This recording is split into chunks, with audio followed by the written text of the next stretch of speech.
नमस्कार, news bioscope देख रहे हैं आप। मैं हूं मनीष कुमार वर्मा। तो आपको बता दें, बिहार में एक बार फिर से बिहार की राजनीति का जो पारा है वो बढ़ता हुआ नजर आ रहा है। ऐसा हम इसलिए कह रहे हैं क्योंकि आज जो है बिहार दौरे पर राहुल गांधी है और ऐसे में उन्होंने आज जो तमाम बातें कही है इस दौरे पर, वो कहीं ना कहीं खुद कांग्रेस पर सवाल खड़ी करती है, खुद आरजेडी पर सवाल खड़ी करती है। उन्होंने आज एसके मेमोरियल हॉल में आयोजित जगलाल चौधरी की 130वीं जयंती समारोह में वो जब शामिल हुए तो उन्होंने केंद्र सरकार और आरएसएस पर सीधा निशाना साधा। उन्होंने निशाना साधते हुए कहा, एक बार फिर से उन्होंने आरक्षण के मुद्दे पर कहा कि मंत्री तो अगर दलित मिल जाएंगे तो उनके ओएसडी जो है आरएसएस के होंगे। वही उन्होंने मीडिया संस्थान पर निशाना साधते हुए कहा कि मीडिया संस्थान में बड़े बड़े पदों पर आप देखिए कोई भी दलित या अति पिछड़े जाति का इंसान नहीं बैठा हुआ है। वह उन्होंने एक कहानी भी सुनाई। उन्होंने बताया कि किस तरह से जब विदेश में जब पेपर गोरे बनाते हैं तो गोरे जो है हाई परसेंटेज पाते हैं और कालों की जो काले तबके के लोग रहते हैं उनके परसेंटेज बहुत लो हो जाते हैं। जब वही उनकी कम्युनिटी के लोग पेपर बनाते हैं तो जो गोरे तबके के लोग हैं वो लोग कहीं नहीं टिक पाते हैं। तो आरक्षण को लेकर तमाम सारी बातें उन्होंने कही हैं और बहुत सारी बातें उन्होंने कही कि यहाँ पर कर्जा माफ किया जाता है, लोन माफ किया जाता है। तो लोन माफ किया जाता है तो जिनका भी लोन माफ किया गया है उसमें कोई भी दलित या अति पिछड़ी जाति का नहीं है। उन्होंने एक बार फिर से बिहार में हुए जातीय जनगणना पर सवाल खड़े कर दिए, या यूं कहें जैसा कि कांग्रेस कहती है कि नहीं जी जातीय जनगणना नहीं, जातीय सर्वे हुआ था, वो भी मान लीजिए। उन्होंने एक बार फिर से यहाँ पर जातीय सर्वे पर निशाना साधा है। अब सवाल ये है कि राहुल गांधी क्या सिर्फ इन कुछ मुद्दों को लेकर जिस तरह से वो हर एक राज्य जा रहे हैं, क्या उन मुद्दों को जनता सुन भी रही है? वही दूसरी चीज ये भी है कि क्या जातीय सर्वे की जब बात की जा रही है बिहार में, जब कांग्रेस ही उनके साथ थी, जब आरजेडी उनके साथ थी, तो क्या राहुल गांधी खुद अपने पार्टी पर सवाल खड़े कर रहे हैं और आरजेडी पर सवाल खड़े कर रहे हैं? इन सभी सवालों का जवाब तराशेंगे। हमारे साथ हमारे संवाददाता विवेक जुड़े हुए हैं, हमारे साथ बिहार संपादक एसके राजीव भी जुड़े हुए हैं। सबसे पहले विवेक का रुख करेंगे। विवेक, आज पटना आते हैं राहुल गांधी और तमाम तरह की बातें करते हैं और एक बार फिर से केंद्र सरकार पर हमलावर रहते हैं। क्या क्या बातें उन्होंने केंद्र सरकार को कही? और जातीय जनगणना को लेकर एक बार फिर से नीतीश कुमार पर हमलावर तो हुए, लेकिन वो भूल गए शायद कि जब जातीय सर्वे हुआ था तब वो लोग भी उसका हिस्सा हुआ करते थे। जिस तरीके से राहुल गांधी आज बिहार दौरे पर थे, राहुल गांधी बिहार का दौरा आज अहम उनका दौरा था। बता दें कि जगलाल चौधरी का जो आज जयंती मना रहे थे, जगलाल चौधरी की जयंती, इससे पहले कांग्रेस इस तरीके से भव्य कार्यक्रम नहीं मनाई थी। पहले ऐसे में लेकर कांग्रेस लगातार कह रही है कि जो लोग भी जितने भी स्वतंत्रता सेनानी हैं उन लोगों को हम सम्मान देंगे, और इसी कड़ी में आज राहुल गांधी बिहार आए थे। पटना के कृष्ण मेमोरियल हॉल में उन्होंने कार्यक्रम को संबोधित किया। साथ ही साथ जगलाल चौधरी के जो परिवार थे उन लोगों से भी मुलाकात की, उनसे मुलाकात किया। उसके बाद जो कहा गया कि स्वतंत्रता सेनानियों के लिए हमेशा कांग्रेस जो है लड़ते रही है और लड़ते रहेगी, लेकिन उन्होंने जगलाल चौधरी के बहाने जो बिहार की जो दलित पॉलिटिक्स है, दलित राजनीति और दलित राजनीति को भी उसने साधते गया। कहा कि भाई आज देखिए कि बड़े बड़े पदों पर देखिए दलित एक भी जगह बैठे हुए हैं, चाहे वो मीडिया का देख लीजिए, चाहे बड़े बड़े जो कारोबारी हैं उन भी आज देखिए अडानी अंबानी कौन से जाति से आते हैं, वो आज कौन से पद पे हैं, लेकिन दलित के नेता चाहे दलित के लोग कोई भी पद पे नहीं है। तो ऐसे में साफ तौर पर उनका कहीं ना कहीं निशाना था कि जो कैसे दलित वोट बैंक जो है सिंध मारना है। लेकिन जो बिहार दौरा उनका था, बिहार दौरे से उनके कार्यकर्ताओं में भी नाराजगी एक थी। कार्यकर्ताओं की नाराजगी ये वजह से थी कि बिहार का जो कांग्रेस नेतृत्व है वो कांग्रेस नेतृत्व बदलना चाहिए, क्योंकि अखिलेश सिंह को लेकर कई कार्यकर्ता कह रहे थे कि भाई बंद कमरे में मीटिंग कर लेने से कुछ नहीं होती है, जब तक आप जमीनी स्तर पर जाएंगे नहीं तब तक। तो ऐसे में कहीं ना कहीं राहुल गांधी जो एक वोट बैंक को साधने के लिए आए थे बिहार में, लेकिन उनका कहीं ना कहीं पल्ला जो है थोड़ा सा जो भारी दिखते नजर आ रहा है। उनके अंदर के जो कार्यकर्ता सीधे तौर पे कह रहे हैं कि इन्हें बिहार का नेतृत्व बदलना चाहिए। लेकिन इस बार जो राहुल गांधी आए बिहार, तो लालू प्रसाद यादव से मुलाकात नहीं करने के लिए पहुंचे। ऐसे में कहा जा सकता है कि क्या दिल्ली के तर्ज पर जो है बिहार में भी कांग्रेस अपनी तैयारी कर रही है 243 सीट पर, क्योंकि कार्यकर्ताओं ने काफी हुंकार भरा कि भाई हमको हल्के में मत लीजिए, हम राष्ट्रीय पार्टी हैं। कल भी जब अखिलेश सिंह प्रेस कॉन्फ्रेंस कर रहे थे, जो कांग्रेस के प्रदेश अध्यक्ष हैं, वो कह रहे थे कि कांग्रेस किसी से समझौता नहीं की है। कांग्रेस जो कांग्रेस का नेतृत्व रहा शुरू से, वो बड़े पदों पर रही है और शुरू से नेतृत्व करते आई है, केंद्र हो चाहे राज्य में। तो ऐसे में साफ तौर पे जो कहा जाए तो इस बार जो बिहार में दिल्ली विधानसभा चुनाव के बाद जो बिहार में विधानसभा चुनाव होना, तो विधानसभा चुनाव को लेकर देखना होगा कि समीकरण क्या कुछ बदलता है। क्या दलित पॉलिटिक्स जो खेल रहे हैं और कह रहे हैं कि दलितों को हम भागीदारी देंगे और अभी से 70 सीटों की डिमांड कर रहे हैं, तो अगर कांग्रेस को आरजेडी 70 सीट नहीं देती है, अगर 70 सीट भी देती है, तो कहा जाए तो कितने दलित को जो है वो टिकट देते हैं, ये देखना होगा। इसके साथ साथ बता दें कि उन्होंने कहा कि कांग्रेस हम यहाँ बिहार में आते रहेंगे। इससे पहले उन्होंने कहा भागीरथ मांझी जो थे उनको पार्टी में ज्वाइन करवाया था दिल्ली में, और अगले महीने तक, संभवतः अगले महीने तक फिर बिहार के दौरे पर वो आने वाले हैं। और इस बार उनका जो दौरा होगा वो मगध के क्षेत्र गया में होगा दौरा जी। अच्छा, आज पहले एक सवाल है कि क्या राहुल गांधी जहां पर भाषण दे रहे थे एसके मेमोरियल में, वहां पर क्या मीडिया की एंट्री थी? मीडिया की एंट्री थी, लेकिन आगे वाला जो रो रहता है कि आगे वाले लोग में उनके जो कैमरामैन जो थे, जितने भी लोग, वो लोग वहां पे थे। मीडिया कर्मी जो लोग भी, चैनल के जो भी पत्रकार थे, वो पीछे वाले एरो में थे। यानी कि समझिए गेट के बाहर का जो एंट्री का गेट है, वहां पे लोग अपना कैमरा लगाकर वीडियो रिकॉर्ड कर रहे थे। लेकिन उनके बयान, वो जो भाषण दे रहे थे, उस भाषण के दौरान जो मीडिया कर्मी नहीं बल्कि कार्यकर्ता भी सवाल पूछ रहे थे कि भाई आप कैसे बिहार में अपने आप को एस्टेब्लिश करेंगे। तो राहुल गांधी ये भी कार्यकर्ताओं को टोकते भी नजर आए कि आप देखिए तो बिहार में कैसे कांग्रेस जो है मजबूत होगी। कांग्रेस जो शुरू से जो विचारधारों पर चलते आई है और सभी जातियों को लेकर चलते आई है, तो ऐसे में कांग्रेस जो है फिर से पुरानी समीकरण का दौर एसके राजीव जी, पटना के दौरे पर राहुल गांधी, ऐसे में सवाल ये भी है क्या राहुल गांधी पटना के दौरे पर आए हैं तो क्या लालू प्रसाद यादव से मुलाकात करेंगे? दूसरा सवाल ये है कि क्या जिस तरह से वो पटना आ रहे हैं और बार बार ये कह रहे हैं कि फर्जी तरीके से यहाँ पर जातीय सर्वे हुआ था, तो क्या वो कितना सही लग रहा है आपको? तीसरी चीज ये, बार बार दलित और अति पिछड़ों की बात कर रहे हैं, मीडिया संस्थान की बात कर रहे हैं, एंकर्स की बात कर रहे हैं।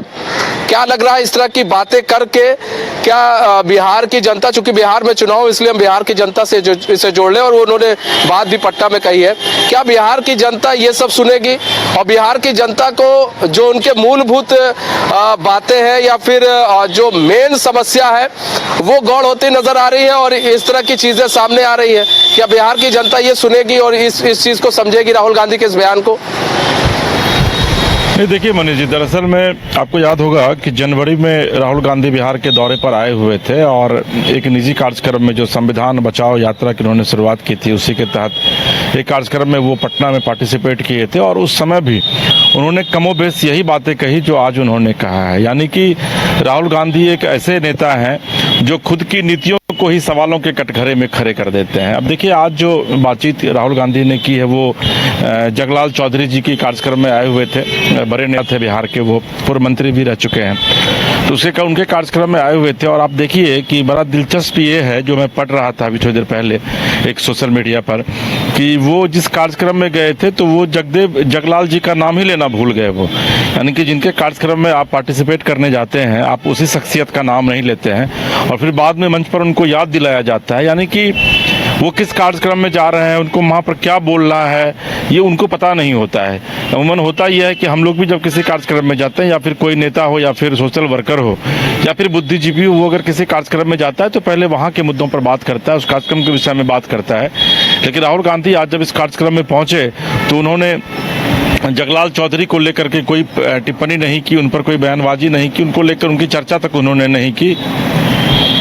और यही वजह है कि उनको वहाँ के लोगों ने, तो आप अंदाज़ा लगाइए कि खुद को आप हमेशा से प्रधानमंत्री का दावेदार बताते हैं और उसके बाद अगर आप एक सार्वजनिक कार्यक्रम में जाते हैं और वहाँ जिस व्यक्ति के कार्यक्रम में जा रहे हैं उसी का आप नाम नहीं लेते हैं और आप अपनी ही नीतियों सवालों के कटघरे में खड़ा कर देते हैं। मैं इसलिए कह रहा हूँ कि चूंकि उन्होंने आज बार बार अपने स्पीच में तेलंगाना का जिक्र किया है। उन्होंने कहा है कि भाई तेलंगाना में जो वहाँ पर कास्ट बेस्ड सेंसस या कास्ट बेस्ड सर्वे आप कह सकते हैं कि जो वहाँ की सरकार ने जो करवाया है वो पूरे तरीके से फिट बैठता है और उसी तरीके से बिहार को भी करवाना चाहिए था, जबकि बिहार में जो कास्ट बेस्ड सर्वे करवाया गया है वो कहीं से भी सर्वे नहीं है बल्कि पूरे तरीके से उसमें भी भ्रष्टाचार है। तो भैया बताना क्या चाह रहे हैं? आपकी ही सरकार थी उस समय, आप भी उस सरकार में परफॉर्म कर रहे थे, दो मंत्री थे आपके कांग्रेस कोटे से। तेजस्वी यादव की डिमांड पर इस चीज़ को लाया गया था कांग्रेस की। मुझे याद है कि मैं भी विधानसभा में उसमें मौजूद था जब विधानसभा में ये सवाल लाया गया था और उसके बाद फिर आप जब आपकी ही सरकार करवाती है फिर आप अपनी ही सरकार के ऊपर सवाल खड़े करते हैं। तो कहीं ना कहीं से आरजेडी के साथ कांग्रेस के बीच में जो एक डिस्टिंक्शन, एक जो खाई बढ़ती जा रही है उसको भी आप इससे जोड़ करके देख सकते हैं। वहीं दूसरी तरफ अगर आप बात करें, अभी चूंकि आपका एक सवाल था, तो राहुल गांधी चूंकि पटना में है लेकिन लालू प्रसाद यादव अभी नालंदा में है। वहाँ पर अपने एक विधायक के कार्यक्रम में वो गए हुए थे, वहाँ पर जाकर के उन्होंने एक बड़ा बयान दिया है और कहा कि भाई 2025 में किसी भी कीमत पर जो है वो इस साल अपने बेटे तेजस्वी को मुख्यमंत्री बनाकर देखेंगे।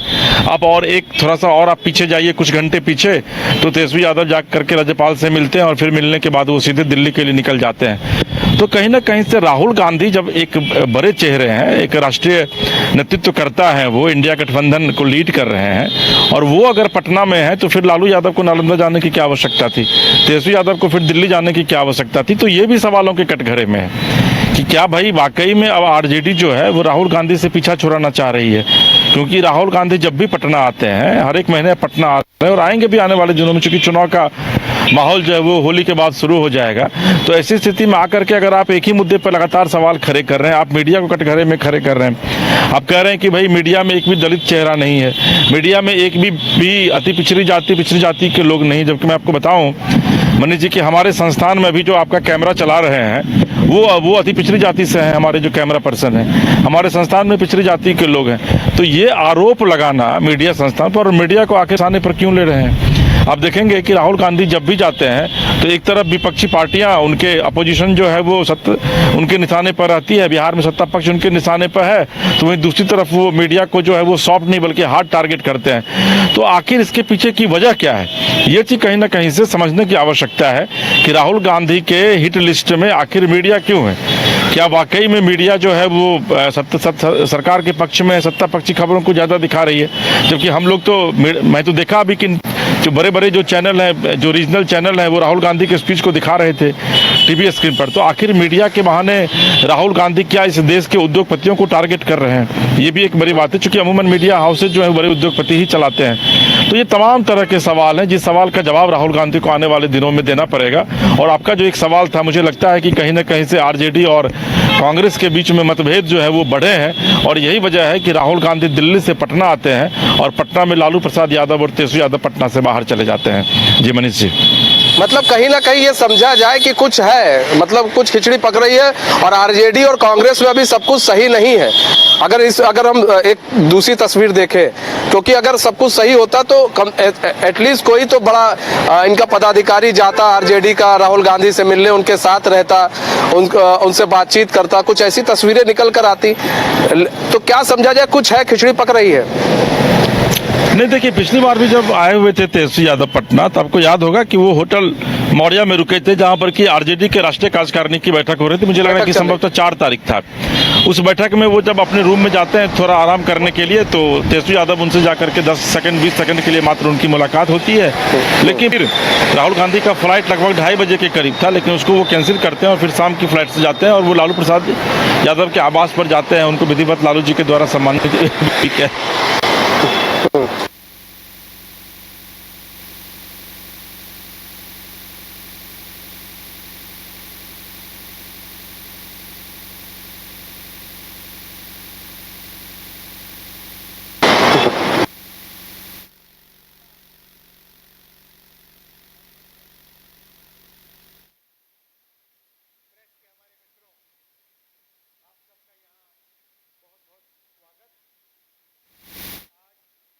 चाहिए था, क्योंकि उनके संपर्क के नेता है और या फिर तेजस्वी यादव के बड़े कद के नेता है राहुल गांधी। जो सबसे महत्वपूर्ण बात है कि देखिए बिहार में देखिए चुनावी सीजन शुरू हो जाएगा आने वाले दिनों में। बसंत पंचमी खत्म हो गई है आज, और अब भगवा की धुंध में जो है वो लोग धीरे धीरे रमने लगेंगे और होली के बाद जो है वो बिहार पूरी तरीके से चुनावी मोड में आपको आता दिख जाएगा। 3 साल उसको बजट खत्म है, उसके बाद विधानसभा की कार्रवाई भी 25 मार्च को खत्म हो जाएगा। उसके बाद तमाम विधायक चले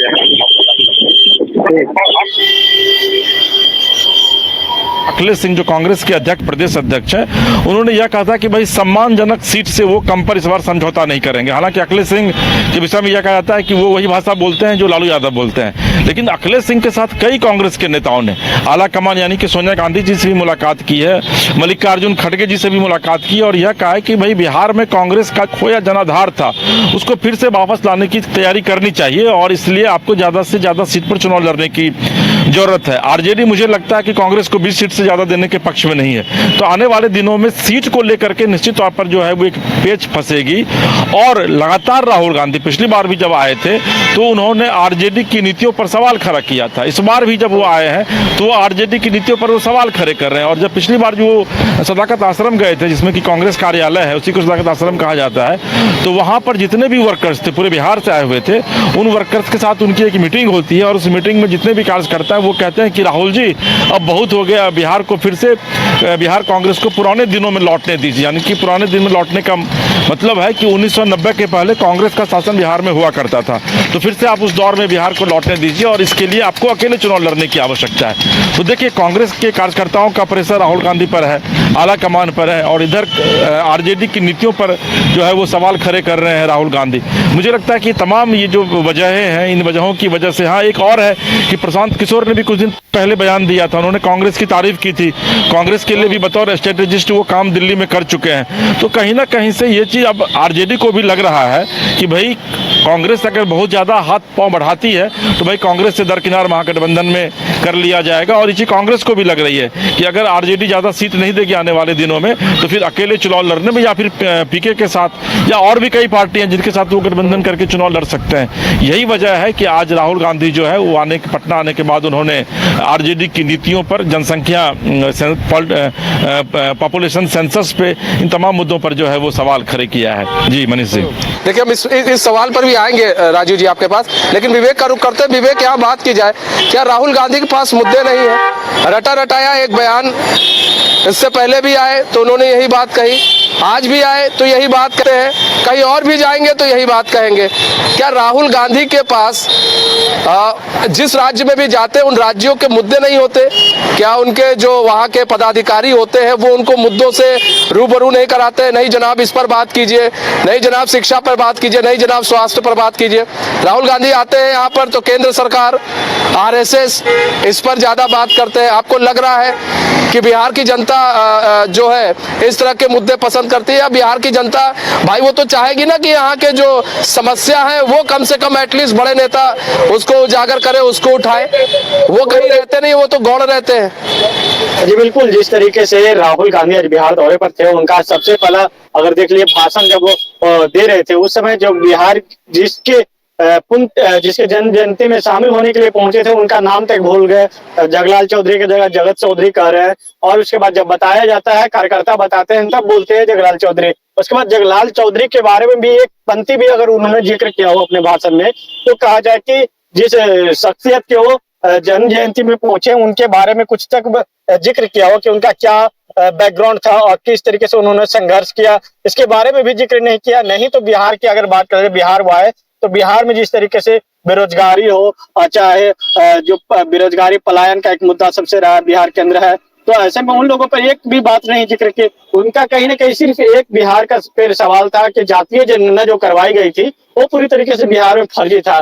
पिछले बार भी जब आए थे तो वही बात को दोहराए थे और इस बार भी आए तो इसी बात को दोहराए। पिछले जब आए थे संविधान किसान सुरक्षा सम्मेलन में भाग लेने के लिए उस समय का भाषण अगर देख लिया जाए, उसके बाद जब आज की भाषण देख लिया जाए, दोनों एकदम पूरी तरीके से मिलते जुलते भाषण है। दोनों में कोई भी जो कहा जाए तो कोई भी बदली नहीं है। सारा जो मुद्दा है, सारे नेशनल मुद्दे हैं। बिहार जिस क्षेत्र में, जिस प्रदेश में आप जाते हैं, उस प्रदेश के बारे में आप जिक्र नहीं करेंगे, सीधे आप नेशनल मुद्दे पे चले जाएंगे। तो जनता सब समझ रही है। अब इसका इम्पैक्ट कितना पड़ेगा आगे वह देखना होगा, क्योंकि जो पड़ेगा आने वाला समय बताएगा। इसके राजू जी बात करें तो देखिए दो सवाल है। एक तो लालू प्रसाद यादव ने नालंदा में कहा है कि 2025 में हम किसी भी कीमत पर, इसको मैं कोट करूंगा, किसी भी कीमत पर तेजस्वी यादव को वो मुख्यमंत्री बनाएंगे 2025 में। दूसरी चीज ये, अभी आपने जब बात की प्रशांत किशोर की, तो प्रशांत किशोर ने जब एक पत्रकारों के साथ उन्होंने एक नॉर्मली बातचीत के लिए पत्रकारों को बुलाया था, मीडिया समूह के सभी लोगों को बुलाया था, मैं भी गया हुआ था वहां पर, तो प्रशांत किशोर ने कांग्रेस को लेकर एक सॉफ्ट कॉर्नर दिखा। वो चाह रहे थे कि कांग्रेस जो है यहाँ पर ज्यादा से ज्यादा सीट जीत कर आए। तो क्या समझा जाए कि कांग्रेस के प्रति प्रशांत किशोर का जो सॉफ्ट कॉर्नर है, कहीं ना कहीं जन स्वराज को कांग्रेस की ओर देखा जाए कि जन स्वराज कांग्रेस के साथ जा सकती है? क्योंकि अकेले चुनाव लड़ना तो संभव नहीं है कि आप लड़ तो लेंगे, लेकिन आप कितने जीत पाएंगे? आपको भी मालूम है कि बिहार की राजनीति में आप अकेले चुनाव लड़ते हैं और किसी गठबंधन के साथ नहीं लड़ते हैं तो नुकसान ज्यादा हो जाता है। तो इसलिए जो है प्रशांत किशोर को मालूम है, इसीलिए वो कांग्रेस के साथ उनका सॉफ्ट कॉर्नर ज्यादा दिख रहा है। वही लालू प्रसाद यादव कह रहे हैं नहीं जी, हम 2025 में तेजस्वी यादव को हर कीमत पर मुख्यमंत्री बनाकर रहेंगे। तो क्या समझा जाए, इन दोनों के क्या अर्थ निकाले जाए? नहीं देखिए मनीष जी, कोई राजतंत्र तो है नहीं कि आप अगर चाह लिए तो आपका बेटा मुख्यमंत्री बन जाएगा, आप चाह लिए तो आपका बेटा प्रधानमंत्री बन जाएगा। ये लोकतंत्र है और लोकतंत्र का मतलब ही होता है कि भाई जनता का, जनता के लिए, जनता के द्वारा शासन। और यही वजह है कि भारतीय संविधान भी कहता है कि we the people of India. तो मुझे नहीं लगता है कि लालू प्रसाद यादव ने कह दिया और तेजस्वी यादव मुख्यमंत्री बन गए। अगर ऐसा होता तो संभवतः लालू प्रसाद यादव पिछले 10 साल से इस इंतजार में बैठे हुए हैं कि कब आखिर बेटे को मुख्यमंत्री बना दिया जाए। लेकिन एक पिता होने के नाते और एक कुशल राजनीतिज्ञ होने के नाते लालू प्रसाद यादव की यह इच्छा जरूर है कि उनके जीते जी, चूंकि उनकी उम्र भी अब 76-77 साल हो गई है, बीमार भी रहते हैं, तो उनके जीते जी कम से कम जो उनका बेटा तेजस्वी यादव है, जो उनका वारिस है, वो कम से कम बिहार में मुख्यमंत्री की गद्दी पर बैठ जाए। और अभी 2025 में चुनाव होना है, अक्टूबर नवंबर में, और अब 25 के बाद फिर 30 में चुनाव होगा। तो यानी अगले 5 साल तक लालू प्रसाद यादव स्वस्थ रहेंगे या नहीं रहेंगे, क्या कुछ होगा, ये कहना बड़ा मुश्किल है। तो इसलिए लालू प्रसाद यादव यह चाह रहे हैं। और आप देखे भी होंगे कि बीमार होने के बावजूद लालू प्रसाद यादव के लिए एक स्पेशल जो है वो वैनिटी वैन बनाया गया है, जिसमें कि लालू प्रसाद यादव खुद आराम करते हैं, सफर करते हैं, जा भी रहे हैं लोगों के बीच, अपने बेटे के लिए लोगों से अपील भी कर रहे हैं। तो लालू प्रसाद यादव की अपील जो है वो पिता होने के नाते, एक राजनीतिक होने के नाते निश्चित तौर पर जायज है। लेकिन जनता इसे कितना स्वीकार करती है ये तो जब चुनाव का वक्त आएगा तभी पता चल पाएगा। लेकिन दूसरा जो आपका सवाल है, देखिए प्रशांत किशोर के विषय में कहा जाता है कि प्रशांत किशोर जो है वो जिस कास्ट से बिलोंग करते हैं, कांग्रेस के विषय में कहा जाता है कि एकाधिकार रहा है आजादी के पहले से लेकर आजादी के बाद तक या अभी तक भी, उस एक खास जाति का एकाधिकार जो है वो कांग्रेस पर कहीं ना कहीं से रहा है। तो प्रशांत किशोर को ये चीज पता है, कभी जो बिहार में उपचुनाव हुआ था, उस उपचुनाव में उन्होंने कई जगह पर आरजेडी का खेल जो है वो बिगाड़ दिया था। यानी कि अगर प्रशांत किशोर के उम्मीदवार वहां से खड़े नहीं होते तो जो 4 सीटें अभी एनडीए जीती है उसमें हो सकता है कि 2 सीट आरजेडी जो है वो जीत जाती है। तो ये चीज आरजेडी को भी पता है और ये चीज कांग्रेस को भी पता है।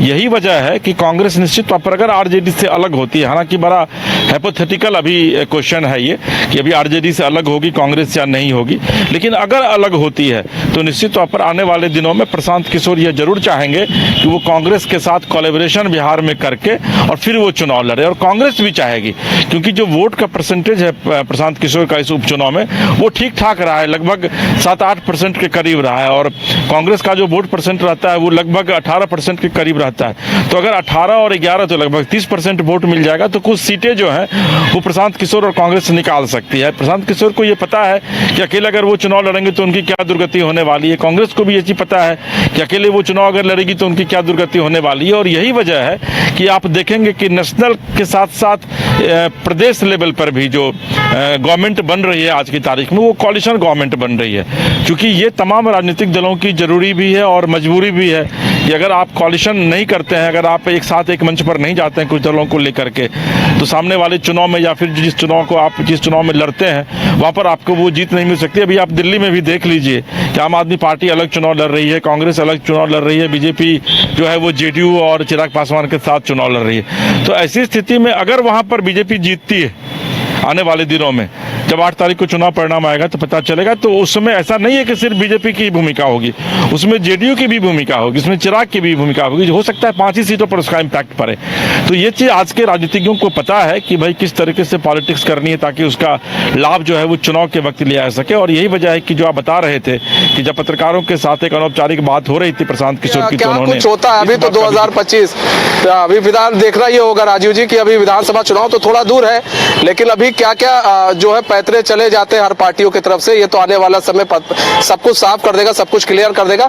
लेकिन जो राहुल गांधी का बयान है कहीं ना कहीं एक बार फिर से जो है विवादों के घेरे में आ सकता है और एक बार फिर से आरोप प्रत्यारोप का दौर जो है वो बिहार के अंदर, पटना के अंदर वो जरूर देखने को मिलेगा। और कहते हैं कि पटना में अगर सुगबुगाहट भी होती है तो दिल्ली तक इस हलचल मच जाती है। तो अब देखना ही होगा कि आरोप प्रत्यारोप का जो दौर है वो कितने दिन तक चलता है। फिलहाल बहुत बहुत धन्यवाद विवेक हमारे साथ जुड़ने के लिए, बहुत बहुत धन्यवाद एसके राजू जी हमारे साथ जुड़ने के लिए और तमाम जानकारी साझा करने के लिए। तो हमारे इस खास पेशकश बस इतना ही। अब मुझे दीजिए इजाजत। तो खबरों के साथ बने रहने के लिए देखते हैं न्यूज़ बाइस्कोप। नमस्कार। 5 राज्य, 61 शहर, 150 प्रोजेक्ट और एक वास्तु विहार। नई सोच, नया घर। बनाए रखिए अपना प्यार, सेवा में है वास्तु विहार।